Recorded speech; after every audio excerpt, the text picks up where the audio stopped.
नमस्कार दोस्तों। Law of one यानी एक का कानून, या कह लीजिए एक का ज्ञान, या कह लीजिए एक के तरीके, यह उसका सत्र 16 का तीसरा भाग है। दोहराया जाता है कि इस किताब द्वारा दी गई सभी सूचनाएं और जानकारियां आप जान भी सकते हैं, मान भी सकते हैं, नज़रअंदाज भी कर सकते हैं और सिरे से खारिज या नकार भी सकते हैं, क्योंकि यह आपकी फ्री विल है जो कि अनंत रचयिता द्वारा आपको दी गई है। एक बात और कही जाती है कि लॉ ऑफ वन पूरी तरह से सबके लिए फ्री है। यदि कोई इकाई या व्यक्ति इसको निजी स्वार्थ के लिए इस्तेमाल करे तो वह उसकी व्यक्तिगत जिम्मेदारी होगी। दोस्तों, एक बात और कही जाती है, यदि आप में से कोई भी इस एक के ज्ञान को या इस एक के कानून को दूसरों से साझा करना चाहे अपनी भाषा में परिवर्तित करके, तो यह भी आपकी फ्री विल है। आप जैसा चाहें आप वैसा करने के लिए आज़ाद हैं। तो पहला सवाल डॉन करते हैं। मैं अपनी सोच बताना चाहता हूँ कि क्यों यहाँ पर नकारात्मक झुकाव वाले यानी नेगेटिव झुकाव वाले ग्रह कम हैं, और पूछना चाहूँगा कि मेरी सोच सही है या नहीं। एक सकारात्मक झुकाव वाला समाज, या कह लीजिए पॉजिटिव सोच वाला समाज, जहाँ सब एक दूसरे की सेवा कर रहे हैं, उनके लिए एक बड़ा सा पत्थर भी सबकी मदद से हिलाना आसान होता है। परंतु जहाँ समाज ऐसा है जिनका झुकाव खुद की सेवा करने की तरफ है, उनके लिए उस बड़े से पत्थर को सबकी सहायता से हिलाना, जिससे भी सभी का भला हो, ये काफ़ी कठिन कार्य हो जाता है। इसलिए दूसरों की सेवा में चीज़ें आसान हो जाती हैं और नकारात्मक झुकाव वालों की तुलना में विकास तेज़ी से होता है। तो राह कहते हैं हाँ, यह सही है। तो दोस्तों, यहाँ पे जो डॉन ने कहा ना, डॉन ने कहा कि जहाँ पर पॉजिटिव सोच वाला समाज होगा ना, और सब एक दूसरे को प्रेम प्यार से आगे लेकर चलें, तो वहाँ पर ना बड़े बड़े काम आराम से हो जाते हैं। लेकिन जहाँ पर विभाजन होगा ना, जहाँ पर मतलब नकारात्मक सोच वाले लोग होंगे जो जो जानना ही नहीं चाहते कि भाई अनंत रचयिता ने सब कुछ एक बना रखा है, तो वहाँ पर विभाजन आ जाता है। विभाजन के कारण आधे इधर निकल जाएंगे, आधे उधर निकल जाएंगे। तो इस वजह से वहाँ पर कितना भी बड़ा काम हो या कितना छोटा भी काम हो, उसको करने में दिक्कत आती आती है। तो अगला सवाल डॉन करते हैं।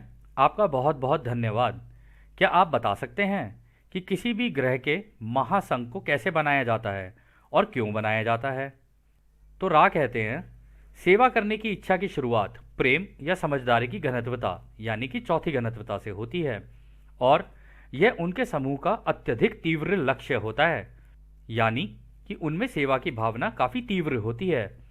इस प्रकार उन ग्रहों के कुछ प्रतिशत लोग और लगभग 4% वो लोग जिनकी पहचान हम आपको नहीं बता सकते हैं, वे आपके समय के काफ़ी पहले से एक ही चीज़ की तलाश करते हैं, और वह है दूसरों की सेवा। तो दोस्तों, यहाँ पर ये कह रहे हैं कि चौथी घनत्वता में जाने के बाद जब प्रेम और समझदारी आ जाती है ना एक व्यक्ति के अंदर, एक इंसान के अंदर, यानी जब वो सतयुग में पहुँच जाता है, तब उनका भी अंदर से दूसरों की सेवा की भावना करने की जो इच्छा होती है ना, वो इतनी ज़्यादा हो जाती है, इतनी ज़्यादा हो जाती है कि फिर वो दूसरों की सेवा के रास्ते पे निकल पड़ते हैं, क्योंकि उनको ज्ञान हो जाता है ना, प्रेम का ज्ञान, कि सब कुछ प्रेम से रचा कैसे। तो उनको इस रचना की चिंता रहती है, चिंता कह लो, या इस रचना से प्रेम होता है। तो उस रचना को बचाने के लिए या उसके अंदर जो सेवा जिस जिसको चाहिए उसको देने के लिए इस तरीके से हो जाता है। और यहाँ पे उन्होंने कहा 4% वो लोग जिनकी पहचान हम आपको नहीं बता सकते। तो दोस्तों, वो तो हमें भी नहीं पता कौन है वो 4%। हो सकता है दूसरे ग्रहों के हों, हो सकता है कहीं और के हों, हो सकता है हमारी धरती के नीचे हों, कुछ कहा नहीं जा सकता है। तो आगे राह कहते हैं, जैसे ही वे दूसरे लोग या दूसरे ग्रह के लोगों की समझदारी के बीच प्रवेश करते हैं, उनके बीच एक रिश्ता सा बन जाता है, और इस तरह वे दूसरों की सेवा का विचार उनसे साझा करते हैं और सेवा के लक्ष्य में एक साथ कार्य करते हैं। इस प्रकार प्रत्येक ने स्वेच्छा से एक समूह का गठन किया है और उनके डाटा को एक ऐसी जगह रखा है जिसे आप केंद्रीय विचार परिसर यानी सेंट्रल थॉट कॉम्प्लेक्स कहते हैं। इसके बाद उन्होंने एक ऐसा ढांचा बनाया जिसके तहत हर इकाई अपनी सेवा का कार्य करती थी तथा अपनी सेवा को बढ़ाने के लिए आवश्यक किसी भी अन्य समझ को भुला भी सकती थी। इसी कारण महासंघ के लोगों का गठन हुआ तथा उनके काम करने के तरीके बने। तो दोस्तों, ये होता क्या है कि जैसे ही आप चौथी घनत्वता में पहुंचोगे ना, आप अलग अलग ग्रह के लोगों से मिलोगे। अब इतना ज्ञान आ जाता है, इतना ज्ञान आ जाता है, किसी ने कुछ सीखा है, किसी ने कुछ सीखा है, किसी के ग्रह पे कैसा हुआ, किसी के ग्रह पे कैसा हुआ। तो इतने ज़्यादा अनुभव लोगों के सामने आ जाते हैं ना, सीखने की इच्छा बढ़ जाती है। और हर व्यक्ति ना अपनी स्व इच्छा से ये कोशिश करता है कि यार मैं भी सीखूं, ये भी सीख लूं, वो भी सीख लूं। इसलिए वहाँ पर समय भी लंबा हो जाता है। अभी राह आगे बताएंगे, वहाँ पे समय लंबा हो जाता है। और यहाँ पर राह ने एक चीज़ और कही कि सब अपनी स्व इच्छा से एक गठन करते हैं अपने अपने समूह का सब। और उन्होंने कहा एक डाटा, मतलब जो भी उन्होंने ब्रह्मांड में पहले से जो भी चलता हुआ आया होता है ना, या आगे भी जो चल रहा है, वो सारी इन्फॉर्मेशन एक जगह, जिसे बोलते हैं सेंट्रल थॉट कॉम्प्लेक्स, वहां पर रख दी होती है। तो जैसा कि हमने पिछली बार पढ़ा था आक्षिक रिकॉर्ड के बारे में, अब ये आक्षिक रिकॉर्ड से भी कोई शायद बड़े लेवल की चीज़ होगी कि भाई कोई सेंट्रल डेटा सेंटर है जहाँ पे सब ने अपनी अपनी चीज़ें रखी हुई हैं, और जिस जिसको जैसे जैसे सेवा करनी है और जिस जिसकी सेवा करनी है, या मान लो किसी ग्रह पे किसी को सेवा की ज़रूरत है, तो वहाँ से उसका तरीका निकाला कि हाँ इस सेवा को करने का तरीका ये है, वहाँ से निकाला और आगे निकल गए उनकी सेवा करने के लिए उस तरीके का इस्तेमाल करके। इसीलिए इस महासंघ का गठन हुआ। तो अगला सवाल डॉन करते हैं, इस आकाशगंगा में इतनी बड़ी संख्या में ग्रह हैं, मैं सोच रहा हूं आपने कहा है लगभग 500 ग्रह ऐसे हैं जो कि महासंघ के हैं। यह मुझे पूरे चौथी और पांचवी घनत्वता का ग्रह जो हमारे आसपास है उसका काफी छोटा या कम प्रतिशत लग रहा है। क्या इसका कोई कारण है कि महासंघ में इतने थोड़े प्रतिशत ग्रह ही शामिल हैं? तो राह कहते हैं ऐसे कई सारे परिसंघ हैं। हमारा महासंघ तो केवल आपके आसपास के 7 आकाशगंगा के ग्रहों में ही कार्य करता है, और हम इन्हीं आकाशगंगा के सारे घनत्वता से जो पुकार होती है उसके लिए जिम्मेदार होते हैं। तो वो अगला सवाल डॉन करते हैं, क्या आप आकाशगंगा शब्द को परिभाषित यानी डिफाइन कर सकते हैं जिसका इस्तेमाल अभी आपने किया है? तो राह कहते हैं हम इस शब्द का इस्तेमाल उसी संदर्भ में करते हैं जैसे कि आप तारों की व्यवस्था या स्टार सिस्टम के लिए करते हैं। तो यहाँ पे दोस्तों दो कन्फ्यूजन हो गई थी। कन्फ्यूजन ये हो गई है कि भाई यहाँ पे आप आकाशगंगा किसको कह रहे हो? जैसे हमारी मिल्की वे है उसको कह रहे हो आप आकाशगंगा, या हमारे सौर मंडल को आप आकाशगंगा कह रहे हो? तो डॉन आगे कहते हैं मैं थोड़ा उलझ गया हूँ कि कुल मिलाकर कितने ग्रह हैं, आप अंदाजन बताइए जिन्हें आपकी महासंघ सेवा प्रदान करती है। तो राह कहते हैं मैं आपकी उलझन को देख सकता हूँ, हमें आपकी भाषा में बताने में कठिनाई होती है। आकाशगंगा शब्द को हमें तोड़ना होगा। हम इस आकाशगंगा शब्द को उसी नाम से बोलते हैं जैसे कि आपके स्थानीय लोग बोलते हैं। इस प्रकार सूरज को हम आकाशगंगा का केंद्र कहते हैं। हम देख रहे हैं कि आपके हिसाब से इस शब्द का अलग मतलब है। तो दोस्तों यहाँ पर देखो, एक सौर मंडल यानी एक सूरज, उसके आसपास जितने भी ग्रह लगे हुए हैं ना, उसको एक आकाशगंगा माना जाएगा। तो राय यहाँ कह रहे हैं ऐसे 5 सौर मंडल होंगे ना, उनके लिए 500 ग्रह काम करते हैं। तो आप सोच लो हर 5 सौर मंडल के लिए 500 ग्रह, ये बहुत बड़ा नंबर होता है दोस्तों, बहुत ही ज़्यादा बड़ा। तो खैर अगला सवाल डॉन करते हैं। हाँ, हमें जो विज्ञान पढ़ाया गया है वहाँ इस आकाशगंगा शब्द का अर्थ स्पाइरल तारों की प्रणाली यानी स्पाइरल स्टार सिस्टम है, जहाँ लाखों लाखों तारे होते हैं। यही उलझन हमें पहले के संवाद में भी हुआ था। मुझे खुशी है कि यह उलझन सुलझ गई। अभी जैसे कि हमने बताया कि हमारी समझ में आकाशगंगा शब्द का अर्थ है कुंडलीदार तारों की प्रणाली जिसमें लाखों लाखों तारे होते हैं। क्या आप जानते हैं कि हमारी आकाशगंगा को छोड़कर अन्य आकाशगंगा में किस तरह विकास का क्रम या इवोल्यूशन चल रहा है? तो दोस्तों यहाँ पर कुंडलीदार तारों की प्रणाली का मतलब हो गया जैसे हमारी मिल्की वे गैलेक्सी आकाशगंगा जिसे हम आसमान में देखते हैं ना, जो पूरा स्पाइरल आर्म दिखता है, उसको ये कह रहे हैं कि हाँ ये आकाशगंगा है। जिसकी हमने फोटो भी दिखाई थी ना, उसको आकाशगंगा बोला जाता है हमारी लैंग्वेज में। बट यहाँ पर क्या कहते हैं, राह ने कहा है कि हमारे हिसाब से एक एक सौर मंडल एक आकाशगंगा है, और ऐसे 5 के लिए हम 500 ग्रह होते हैं। तो राह कहते हैं आगे इसमें, हम जीवन की अनंत क्षमता के बारे में जागरूक हैं। आप इस अनुमान में सही हैं। तो राह कहते हैं कि हाँ हमें पता है कि तुम बाकी जगहों के बारे में भी जानना चाहते हो और आप इस अनुमान में सही हो। तो डॉन कहते हैं क्या आप हमें बता सकते हैं कि अन्य आकाशगंगा में जीवन का विकास हमारी आकाशगंगा के समान है क्या? तो राह कहते हैं यह विकास करीब करीब एक तरह की ही है जो कि एक समान रूप से शुरू से अंत तक गमन करती है यानी चलती है और अनंत तक पहुंचती है। हर आकाशगंगा की प्रणाली में उनका जो स्वतंत्र चुनाव होता है उसके कारण एक आकाशगंगा से दूसरे आकाशगंगा में बहुत ही मामूली सा अंतर होता है। तो दोस्तों ऐसा नहीं है कि एक सोलर सिस्टम में से दूसरे सोलर सिस्टम में यानी एक सौर मंडल से दूसरे सौर मंडल में कोई ज़्यादा डिफरेंस होगा। जैसे हमारे यहाँ की सभ्यताएं चल रही है वहाँ की भी लगभग एक जैसी ही होंगी। हो सकता है देखने में अलग हों, लेकिन चेतना सबकी सेम होने की वजह से तरीके ऑलमोस्ट सबके एक जैसे ही होते हैं। तो अगला सवाल डॉन करते हैं। तो फिर एक का कानून सही मायने में व्यापक यूनिवर्सल है, जो कि सारी आकाशगंगा में 8वीं घनत्वता या फिर अष्टक तक विकास में मदद करता है। तो रा कहते हैं हाँ यह सही है, वहाँ अनंत रूप है, अनंत समझदारी है, परंतु विकास का मार्ग सिर्फ एक ही है, यानी एक का कानून। निकलते सारे इसी कानून से ही हैं, इस्तेमाल सारे इसी को कर रहे होते हैं, जाने अनजाने। मतलब या तो कोई इसके विपरीत कर रहा होगा या कोई इसके रास्ते पे चल रहा होगा, यही है बस। तो अगला सवाल डॉन करते हैं। मैं अनुमान लगा रहा हूं कि किसी भी व्यक्ति को तीसरी घनत्वता से चौथी घनत्वता में जाने के लिए एक के कानून की समझदारी की आवश्यकता नहीं है, क्या यह सही है? तो रा कहते हैं यह बिल्कुल आवश्यक है कि एक इकाई सचेत रूप से, मतलब एक व्यक्ति सचेत रूप से यह समझे कि कटाई योग्य होने के लिए उसे समझदारी की आवश्यकता नहीं है। समझदारी इस घनत्वता की नहीं है, यानी कि यह समझदारी की घनत्वता नहीं होती है। तो दोस्तों यहाँ पर आने क्लियर किया है, देखो अगर आपको अपनी कटाई करानी है ना, तो ये ज़रूरी नहीं है कि आपके पास समझदारी हो, मतलब आप जानबूझ के जानते हो।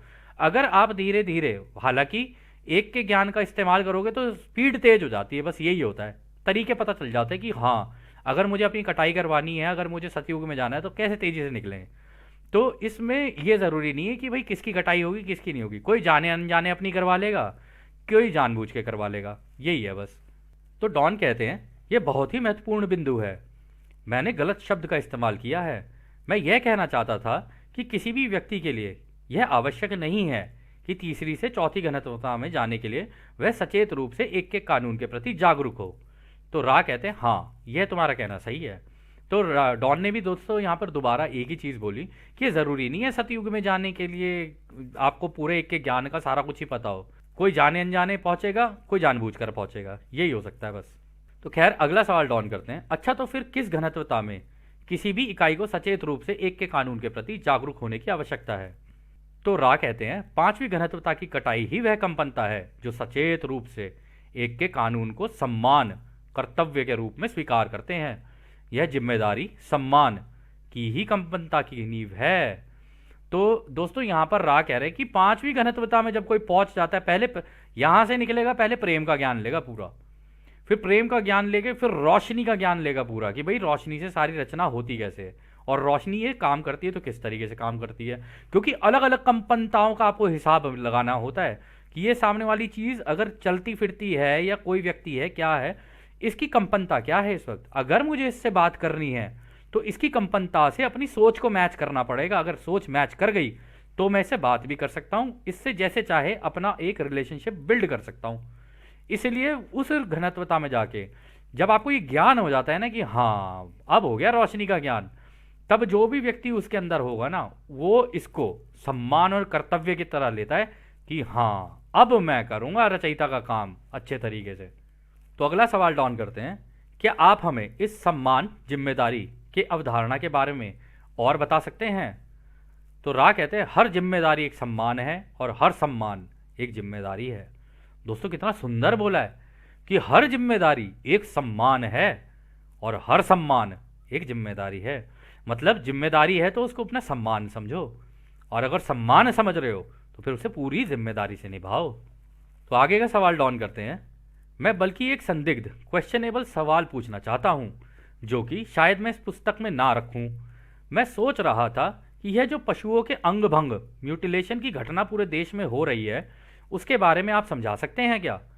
तो दोस्तों उस ज़माने में क्या ये हो कई जगहों पर हुई थी, आपको अगर देखना हो तो ऐसी म्यूटिलेशंस की बहुत सारी घटनाएं हुई हैं कि जानवरों के पार्ट काट लिए, किसी का कुछ काट लिया, कहीं गाय का मुंह काट दिया, किसी का कुछ कर दिया, इस तरीके की बहुत घटनाएं हुई थी। इसके लिए आपको बहुत जितने चाहो उतने वीडियोस मिल जाएंगे आपको। तो हमने भी थोड़ा बहुत देखा था, पर उसके बाद फिर हमने कहा आगे ही निकलते हैं, इसके अंदर घुसने का कोई फ़ायदा है नहीं। लेकिन फिर भी अगर आप में से कोई देखना चाहे, इसके ऊपर करना चाहे तो आप कर सकते हैं, स्वतंत्र इच्छा है आपकी। तो रा कहते हैं इस अंग भंग की घटना का बड़ा हिस्सा उन दूसरी घनत्वता के प्राणियों द्वारा होता है जो कि मांस खाते हैं। इस अंग भंग की घटना का कुछ हिस्सा उनके द्वारा होता है जिसे आप बहुआयामी प्रकार मल्टी डायमेंशनल के कहते हो, जो कि विचार के रूप थॉट फॉर्म होते हैं, और इन विभिन्न भागों का इस्तेमाल करके तीसरी घनत्वता के जीवन में आने की कोशिश करते हैं। तो दोस्तों यहाँ पे उनकी बात हो रही है मल्टी डायमेंशनल की, जो कि मरने के बाद किसी तरीके से भूत वूत बन गए, अब उन्हें वापस आना चाह रहे हैं वो इंसान की उसमें प्रजाति में, बट वो आ नहीं पा रहे क्योंकि बीच में फंस गए। यहाँ पे वो कह रहे हैं ना थॉट फॉर्म है, विचार का रूप है, अब वो बस विचार का रूप ही बन के रह गए हैं। आना चाहते हैं इंसान की उसमें लेकिन आ नहीं पा रहे, कर्म ही ऐसे करती है, फंस गए बीच में। तो इस वजह से ये कुछ म्यूटिलेशंस उन लोगों ने भी की हुई है, मतलब भूतों ने भी की हुई है इस तरीके की। और कुछ है, अगर आप इसके ऊपर और जानना चाहते हो तो जैसा कि हमने बताया इन सब टॉपिक्स के ऊपर डॉक्टर स्टीवन ग्रेयर ने काफ़ी अच्छी रिसर्च की है। उनकी जो वो हैं क्या कहते हैं डॉक्यूमेंट्रीज़ हैं, हमने भी वहीं से अपनी जानकारियाँ प्राप्त की थी। तो अगला सवाल डॉन करते हैं, ये विचार के रूप कहाँ से आते हैं? तो रा कहते हैं यह सवाल अस्पष्ट है, फिर भी हम इसके जवाब को देने की कोशिश करते हैं। पहला, वे रचयिता से आते हैं। दूसरा, वे वहां से आते हैं जिसे आप लोअर एस्ट्रल कहते हैं, कुछ इनर प्लेन की सोच है। तीसरा, वे हैं जो इस धरती के नीचे पाताल में रहते हैं। तो दोस्तों धरती के नीचे से भी निकल के आ जाते हैं। लोअर एस्ट्रल प्लेन वो होते हैं कि और नीचे की तरफ फंस गए, मतलब वही भूत पिशाचों वाली उसके अंदर फंस गए, कुछ वहां से आते हैं। और कुछ इनर प्लेन में होते हैं। इनर प्लेन यानी जो हमारी ही इसी इसी घनत्वता के अंदर ही, मतलब वही एक तरीके से भूत पिशाचों वाली ही है ये इनर प्लेन भी। हालांकि इसको ये नहीं कहा जा सकता कि पूरी भूत पिशाचों वाली है, इसमें भूत पिशाच भी होते हैं, इसके अंदर आपके अच्छे बीइंग भी होते हैं जिनकी हीलिंग भी चल रही होती है, ऐसे भी होते हैं। क्योंकि भूत पिशाचों वाले तो वहाँ पर भी जाके अटक ही जाते हैं, इनकी हीलिंग भी करनी बड़ी मुश्किल हो जाती है। तो अगला सवाल डॉन करते हैं, क्या इनका कोई खास रूप होता है? तो रा कहते हैं यह इकाइयाँ किसी भी विचार रूप में ढल जाती हैं जिसका संबंध डर या आतंक से होता है। तो वही वाली बात है दोस्तों, भूत तो कुछ भी शक्ल बना सकता है, कभी हंसने लग जाएगा, कभी रोने लग जाएगा, कभी कुछ करने लग जाएगा, कंफ्यूज सा करता रहता है। और जिसको अनंत रचयिता के प्रेम और रोशनी का ज्ञान है वो तो उसे भी यूँ ही कहेगा, चल यार तू हाथ पकड़, तेरे को भी लेके हम वहीं चलते हैं, तेरी भी जिंदगी में, तेरी जीवन में है दुख बड़े, तू भी चल हमारे साथ। तो उसको भी प्रेम और रोशनी में अगर आप कहोगे ना, हम तेरे को अनंत रचयिता की प्रेम और रोशनी में भेजते हैं, जा, तो वो भी बेचारा अपनी ज़िंदगी जी सके तो जी ले, बाकी तो उसकी इच्छा है। तो खैर अगला सवाल डॉन करते हैं, क्या यह विचार रूप सिर्फ पशुओं पर आक्रमण करते हैं या तीसरी घनत्वता के लोगों पर भी करते हैं? तो रा कहते हैं यह विचार रूप तीसरी घनत्वता के लोगों पर आक्रमण नहीं कर सकते हैं। तो मतलब इंसानों के ऊपर तो नहीं कर सकते। तो अगला सवाल डॉन करते हैं, धन्यवाद, क्या आप हमें बता सकते हैं कि यह जो चांदी की कण फ्लेक्स जो कभी हमारे चेहरे पर या कहीं कहीं मिलते हैं वह क्या होते हैं? तो रा कहते हैं जिसके बारे में आप बात कर रहे हैं वह उस व्यक्ति के लिए भौतिक रूप से चेतना संबंधी किसी विशेष प्रकार की वस्तु में रुचि रखने वाला दिशा सूचक है, यानी कि वह उस व्यक्ति के लिए किसी तरह का इशारा होता है। यह और कुछ नहीं, बस चेतना संबंधी प्रकृति, सब्जेक्टिव नेचर का होता है। तो दोस्तों ये सिल्वर फ्लेक्स की यहाँ पर बात हो रही है। होता क्या है कि जब आप अध्यात्म के रास्ते पर थोड़ा आगे निकलने लग जाते हो ना, और आप अनंत रचयिता के रास्ते पर ये काम करने लग जाते हो, तो ना आपका जैसे जैसे आपका चेतना का स्तर बढ़ता रहेगा ना, यानी आपकी कॉन्शियसनेस का लेवल, अवेयरनेस, जानकारी बढ़ती रहेगी, तो ना आपके चेहरे पर कभी कभी ऐसा होगा, आप ध्यान अवस्था में हो लेकिन आपके, या आप लेटे हुए हो कुछ भी, आपके चेहरे पर ना ऐसा लगेगा जैसे किसी ने सिल्वर का, जैसे बच्चे वो स्प्रिंकल नहीं कर देते, स्पार्कल्स से खेलते हैं, फिर उस तरीके के आपके चेहरे पे आने शुरू हो जाएंगे या बॉडी में कहीं कहीं आने शुरू हो जाएंगे। तो वो आपको ये बताने के लिए होता है कि हाँ तुम सही रास्ते पर हो, तुम सही दिशा में चल रहे हो। तो वो एक इशारा होता है अनंत रचयिता की तरफ से कि बेटा तू सही कर रहा है जो कर रहा है, या बेटे तुम सही कर रहे हो तुम जो कर रहे हो। तो अगला सवाल डॉन करते हैं, यह चांदी के कण कौन बनाते हैं, क्या वे असली हैं? तो रा कहते हैं यदि हो सके तो कल्पना कीजिए, सीखना सिखाना जब अपनी एक क्षमता तक पहुंच जाता है तो किसी एक बिंदु पर उन्हें उनके सीखने सिखाने की उपयुक्तता यानी अप्रोप्रिएटनेस या महत्वता, इंपॉर्टेंस का संकेत मिलता है। यह इकाई या वह इकाई स्वयं इनर प्लेन्स की सहायता से जो भी संकेत उनके लिए उन सबसे अधिक समझने या ध्यान देने योग्य है बनाता है, यानी कि वह इकाई या वह व्यक्ति इनर प्लेन्स के लोगों की मदद से इसे बनाती है। तो दोस्तों ये हो क्या रहा है पता है, यहाँ पर ये हो रहा है कि जब वो ध्यान अवस्था में है तो ये जो इनर प्लेन्स के रचयिता की दिशा वाले जो लोग हैं वो ये देख रहे होते हैं कि हाँ अब ये सीख भी रहे हैं और दूसरों को सिखा भी रहे हैं, तो उनको ये बताने के लिए कि हाँ तुम सही दिशा में चल रहे हो। तो जब वो ध्यान अवस्था में बैठेंगे ना, तो उनके आसपास एकदम इकट्ठा होना शुरू हो जाएगी ये चीज़। तो अगला सवाल डॉन करते हैं, आप कह रहे हैं कि हम खुद इसे बनाते हैं। तो रा कहते हैं, वह व्यक्ति सचेत रूप से इसे नहीं करता है। जब इनके दिमाग की जड़, रूट ऑफ द माइंड की समझदारी का संपर्क अनंत बुद्धिमानिता से अनजाने में हो जाता है, तब यह बनते हैं। तो दोस्तों यहाँ पर राय ये कह रहे हैं कि ध्यान अवस्था में जाते जाते और इस काम को करते करते जब उनकी सोच अनंत रचयिता की सोच से मिल जाती है ना, तो ये अपने आप ही होना शुरू हो जाता है। मतलब इसी हवा से चीज़ें बनानी शुरू कर देते हैं वो लोग, या कह लो इसी हवा में से वो सिल्वर के फ्लेक्स निकल के आ जाते हैं। इनकी बॉडी पे कहीं कहीं कहीं कहीं ऐसे मिलेंगे। दोस्तों इस सत्र को हम लोग यहीं समाप्त करते हैं। और जैसा कि राह हमेशा कहते हैं, अब हम आपको उस एक अनंत रचयिता की प्रेम, उसकी रोशनी, उसकी शक्ति और उसकी शांति में छोड़कर चलते हैं। आद ने हमारे दोस्तों, आद ने वसु। धन्यवाद।